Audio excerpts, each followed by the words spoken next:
semuanya, apa kabar kalian? Mudah-mudahan tetap semangat dan sehat selalu sehingga bisa mengikuti semua pelajaran dengan baik. Oke, sekarang kita lanjutkan materi sosial. Kalian bisa perhatikan di halaman 46, sampai dengan 47 di buku paket kalian. Topik kita kali ini adalah interaksi sosial. Sebelum mulai ke topik interaksi sosial, Miss mau nanya dulu. Kalian sudah sarapan? Mudah-mudahan semua sudah sarapan. Ingat kembali apa fungsi sarapan seperti yang Miss telah jelaskan pada video pembelajaran IPA.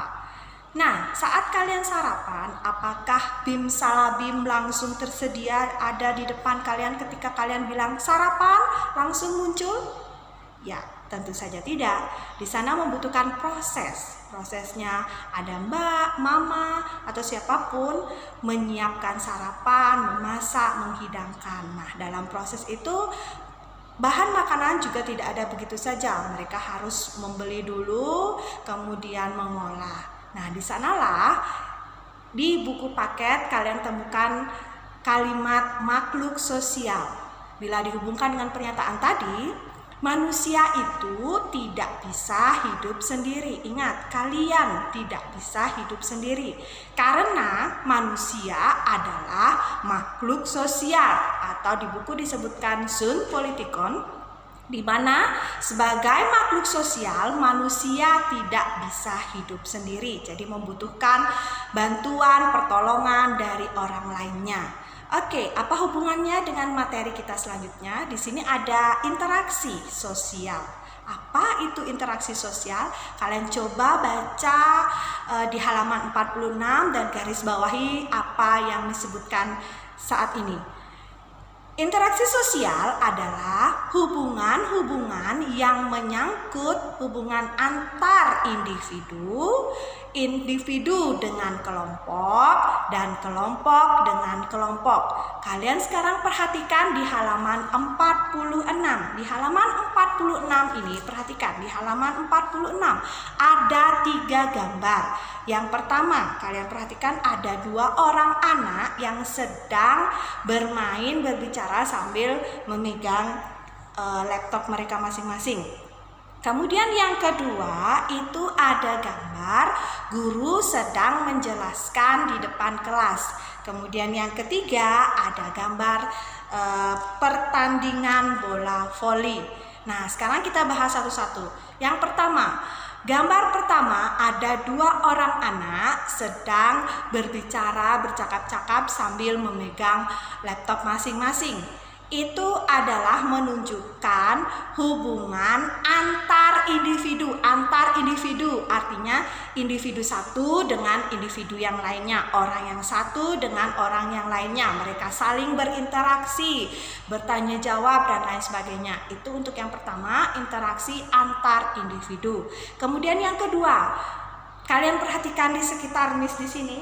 Nah, biasanya kalau situasi tidak seperti ini, kita bisa melihat contoh interaksi individu dengan kelompok, di mana guru menjelaskan materi kepada siswanya seperti yang terlihat di gambar nomor 2. Itu ada guru, 1 orang guru, individu.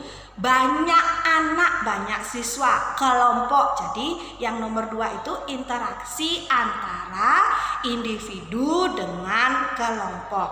Oke, next. Kemudian yang ketiga ada pertandingan bola voli. Nah, pertandingan bola voli ini bisa terjadi kalau ada 2 tim, bener nggak? Atau bola basket atau futsal. Oh ya, siapa yang ikut futsal? Mungkin sudah sering tanding ya dengan sekolah lain. Kalau kalian sering melakukan itu, bisa juga kalian jadikan contoh sebagai interaksi kelompok dengan kelompok. Oke, contohnya seperti yang di buku ini. Interaksi antar kelompok itu misalnya tim, Miss pakai contoh futsal DCC saja ya, yang waktu ini sempat bertanding dengan sekolah lain. Oke. Contoh interaksi antar kelompok itu adalah tim futsal DCC bertanding dengan tim futsal sekolah Tunas Daud misalnya. Nah, setelah mendengarkan penjelasan Miss, Bisakah kalian pahami interaksi yang terjadi antar individu, kemudian individu dengan kelompok, kelompok dengan kelompok? Jika sudah, ini tugas pertama untuk kalian. Kalian sebutkan satu contoh interaksi. Yang pertama, antar individu. Yang kedua, individu dengan kelompok. Yang ketiga, kelompok dengan kelompok. Tapi Miss harapkan contoh yang kalian berikan tidak boleh sama dengan yang ada di buku ataupun yang sudah Miss bahas sebelumnya. Jika kalian mengalami kesulitan mengenai tugas ini, kita bisa bahas lewat WA group. Oke, next kita lanjut ke halaman 47. Setelah kalian memahami apa itu pengertian interaksi sosial, kemudian contoh-contohnya, nah sekarang bagaimana interaksi sosial itu bisa terjadi? Apa saja syarat-syarat terjadinya interaksi sosial? Perhatikan di halaman 47, itu ada 3 poin yang menyebutkan bagaimana bisa terjadi interaksi sosial. Yang pertama, perhatikan. Interaksi sosial adanya hubungan antara orang-orang yang melakukan interaksi sosial. Yang pertama, adanya hubungan antara orang-orang yang melakukan interaksi sosial. Artinya ada orang-orang yang melakukan hubungan.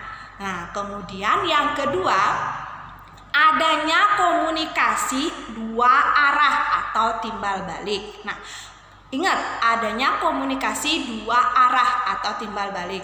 Nah, komunikasi ini bisa terjadi melalui 2 cara. Yang pertama, kalau sebelum masa pandemi ini kita bisa melakukan komunikasi langsung bertatap muka. Misalnya bertemu kalian semua di ruangan kelas ini. Itu artinya komunikasi yang terjadi secara langsung. Tetapi karena masa pandemi kita tidak bisa bertemu, kita hanya bisa melalui WA group, kemudian teleconference. Itu artinya komunikasi tidak langsung.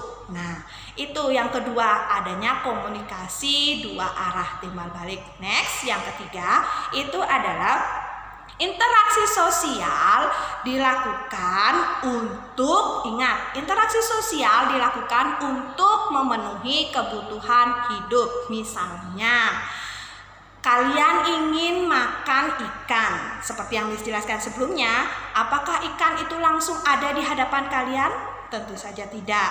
Kalian harus ke pasar dulu. Miss, saya nggak pernah ke pasar. Oke, nggak masalah. Di mall misalnya, itu kan ada supermarketnya. Kalian harus ke sana dulu mencari ikan, atau karena sekarang sudah ada jasa pengantaran, kalian bisa memesan ikan terlebih dahulu, kemudian baru memasaknya. Nah, di dalam proses memesan makanan tersebut, kalian bisa berinteraksi dengan Gojek atau Grab-nya, saling berhubungan. Kalian dapat ikannya, mereka dapat uangnya untuk memenuhi kebutuhan hidupnya.